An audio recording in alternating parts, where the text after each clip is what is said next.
کبھی سوچا ہے اگر ایک لمحے کی بھول تمہیں صدیوں پیچھے لے جائے تو کیا تم اپنی دنیا چھوڑ کر ایک اجنبی زمانے کی محبت قبول کرو گے؟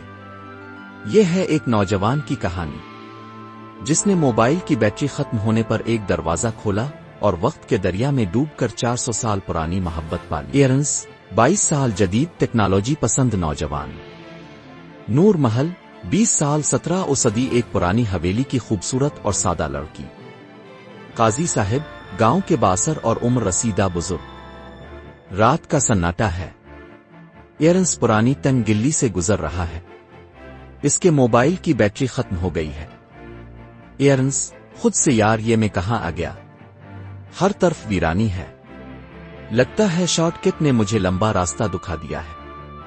اچانک اس کی نظر ایک زنگ آلود آہنی دروازے پر پڑتی ہے۔ دروازے سے ایک عجیب ہلکی روشنی اور ایک دھیمی گونج آ رہی ہے۔ ایرنس کتنا عجیب اور پر اسرار دروازہ ہے۔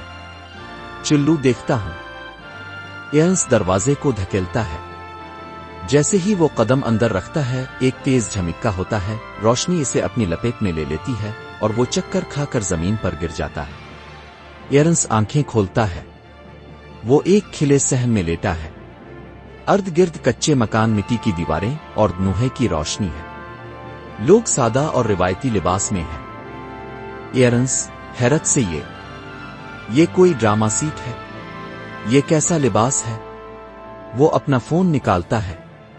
سکرین پر نو سروس اور تاریخ میں 1685 عیسوی درج ہے۔ ایرنس خوفزدہ ہو کر 400 سال پیچھے۔ کیا میں پاگل ہو گیا ہوں؟ یہ ہو نہیں سکتا۔ ایک خوبصورت لڑکی نور محل مٹکا لیے اس کے پاس آتی ہے۔ اس کی سادگی ایرنس کو بہت پرسکون لگتی ہے۔ نور محل، اے مسافر، تم کون ہو؟ تمہاری پوشاک عجیب ہے۔ کیا تم غیر ملک سے آئے ہو؟ ایرنس ہاتھ جوڑ کر میرا نام ایرنس ہے۔ میں غلطی سے یہاں آ گیا ہوں۔ یہ کون سا گاؤں ہے؟ اور یہ کون سا زمانہ ہے؟ نور محل مسکراتے ہوئے یہ خانپور کا گاؤں ہے۔ عالمگیر اورنگزیب کا دور ہے۔ تمہیں دیکھ کر لگتا ہے جیسے تم آسمان سے اترے ہو۔ ایرنس دل میں سوچتا ہے واپس جانے کا راستہ نہیں ہے۔ میری دنیا ختم ہو چکی ہے۔ مگر جب وہ نور محل کو دیکھتا ہے تو اسے لگتا ہے جیسے یہ نئی دنیا اسے پکار رہی ہے۔ کچھ ہفتوں بعد 1685 عیسوی۔ ایرنس اب گاؤں کا حصہ بن چکا ہے۔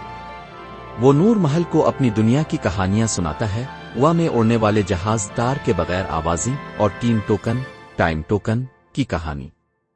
نور محل حیرت سے، تمہاری باتیں کسی طلسمی افسانے کی طرح ہیں ایرنس۔ کیا تم سچ میں وہاں سے آئے ہو؟ ایرنس میں تمہیں سچ بتاؤں نور، مجھے تمہاری معصومیت اور اس زمانے کا سکون بہت پسند آیا ہے۔ میری دنیا میں شور و غل بہت تھا، تنہائی بہت تھی۔ نور کا ہاتھ تھامتا ہے۔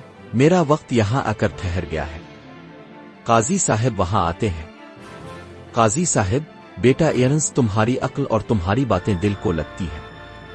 کیا تم اپنے گھر کی طرف لوٹنے کا کوئی ارادہ نہیں رکھتے؟ ایرنس نور کی طرف دیکھتے ہوئے ایک گہرا سکون اس کے چہرے پر ہوتا ہے۔ قاضی صاحب، میرا اصل گھر اب یہی ہے۔ میں نے وقت کے دھارے کو چھوڑ دیا ہے۔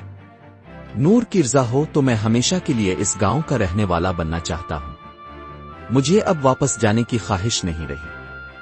نور محل کی آنکھوں میں آنسو اور خوشی دونوں ہوتی ہے۔ وہ سر ہلا کر رضامندی ظاہر کرتی ہے۔ ایرنس نے 400 سال کا فاصلہ طے کر کے اپنی اصل منزل کو پا لیا تھا۔ محبت کا یہ سفر وقت سے نہیں جیتا، بلکہ وقت کو مات دے گیا۔ ایرنس نے 400 سال کا فاصلہ طے کر کے اپنی منزل پا لی۔ شاید یہی محبت کی سب سے بڑی طاقت ہے کہ چاہے دور زمانہ بدل جائے، دل اپنی منزل ڈھونڈ ہی لیتے ہیں۔ یہ صرف ایک خیالی کہانی تھی۔ اگر آپ کو پسند آئی ہو تو چینل کو ضرور لائک اور سبسکرائب کریں، اور اس محبت بھری داستان کو دوسروں کے ساتھ بھی شیئر کریں۔